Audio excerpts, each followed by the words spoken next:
Salut à tous, j'espère que vous allez bien. Alors ça faisait super longtemps que j'avais pas fait une vidéo pour la chaîne, ça faisait à peu près 2-3 mois. Et voilà, je pense que c'était temps maintenant de refaire une nouvelle. Attends quoi?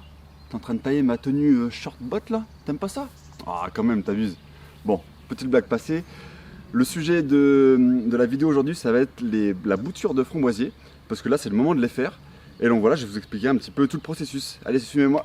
Donc déjà en tout premier lieu, ce qu'il faut faire, c'est créer un bac comme celui-ci. Alors plus petit, plus grand, ça c'est vous qui voyez, hein. Moi je sais que je vais faire beaucoup de boutures, donc forcément je l'ai créé un petit peu grand. Il faut créer un bac comme celui-ci avec à l'intérieur un super mélange, un tiers de terreau, un tiers de terre, un tiers de sable.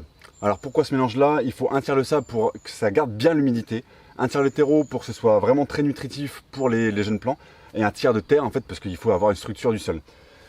Donc voilà, vous pouvez voir que là je l'ai arrosé et c'est super collant. Voilà, donc ça va rester humide très longtemps. Et ça c'est cool ça. Donc là les plantes là-dedans vont vraiment se plaire. Donc qu'est-ce qu'il faut pour faire des boutures de framboisier? Forcément il faut un pied mère. Donc le voici. Donc qu'est-ce qu'on va couper? On va couper des jeunes rameaux de l'année. Donc là par exemple j'en vois un. Et on va le couper juste au-dessus d'un œil. Tac. Et donc voilà le petit rameau que j'ai coupé. Et donc celui-ci, en fait, là-dedans, on va en faire 1, 2, 3 tronçons pratiquement. Voilà.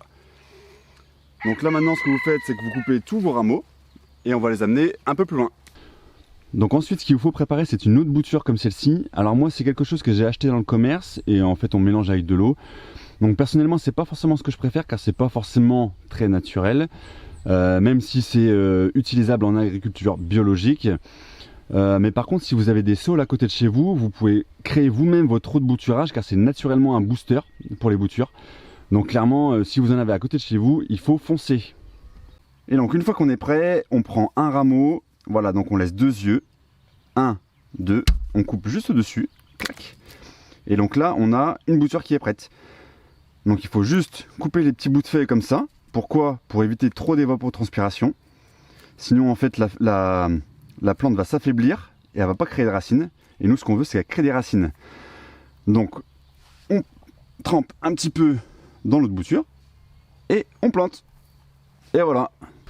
Donc, par contre aussi, une chose très importante que j'ai oublié de vous dire, c'est que le bac que vous créez doit être absolument à l'ombre. Donc, c'est-à-dire que là, moi, le sud est derrière moi. En plus, on est protégé par des arbres. Vous voyez. Voilà. Donc là, je suis bien à l'ombre. À côté, j'ai le cabanon. Donc là je suis vraiment à l'ombre tout le temps et ça c'est parfait pour les boutures. Et voilà, donc là j'ai une bonne centaine de boutures de prêtes. Donc même si toutes ne prennent pas, c'est pas très grave parce que voilà, même si j'ai la moitié, on va dire 1 sur 2 qui prennent, bah, ça fait quand même 50 pieds de framboise, donc c'est quand même cool.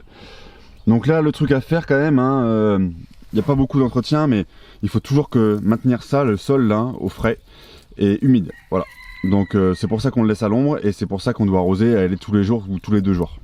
Et voilà, c'est terminé pour cette petite vidéo. J'espère que ça vous a plu. En tout cas, si vous avez aimé, n'hésitez pas à mettre un petit like, à partager la vidéo et à vous abonner. Et surtout, mettez la petite cloche pour comme ça vous serez notifié de chaque sortie de nouvelles vidéos. Et en tout cas, j'espère à très bientôt sur la chaîne. Ciao, ciao!